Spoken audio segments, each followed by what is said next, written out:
நாளைக்கு சனிக்கிழமை கும்பிட போகிறோம். அதுக்காக இது நம்ம கார்டனில் பறித்து துளசி நம்ம செடி இப்போ மழை பெய்யறதால நிறைய இருக்குது. எங்கே பார்த்தாலும் விதை விழுந்து தெருவெல்லாம் துளசியாக இருக்குது.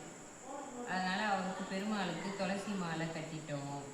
அதேமாரி நம்ம கார்டனில் பூத்த பூவால் எங்கள் அம்மா கட்டின துளசி மாலை எப்படி கட்டியிருக்காங்க பாருங்கள்.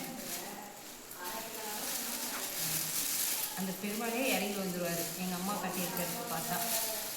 அந்தமாரி அழகாக எல்லா பூவையும் கலந்து கதம்ப மாதிரி கட்டியிருக்காங்க பாருங்கள். எல்லா பூவும் நம்ம கார்டனில் இருக்கிற பூவெல்லாம் வச்சு கதம்ப மாதிரி கட்டியிருக்காங்க. எவ்வளோ பூ வச்சு பாருங்கள், இவ்வளோ பூ கட்டியிருக்காங்க. நம்ம செடியில் இருக்கிற பூவெல்லாம் வச்சு நாளைக்கு சனிக்கிழமை கும்பத்துக்கு மாலை பெருமாளுக்கு ரெடி.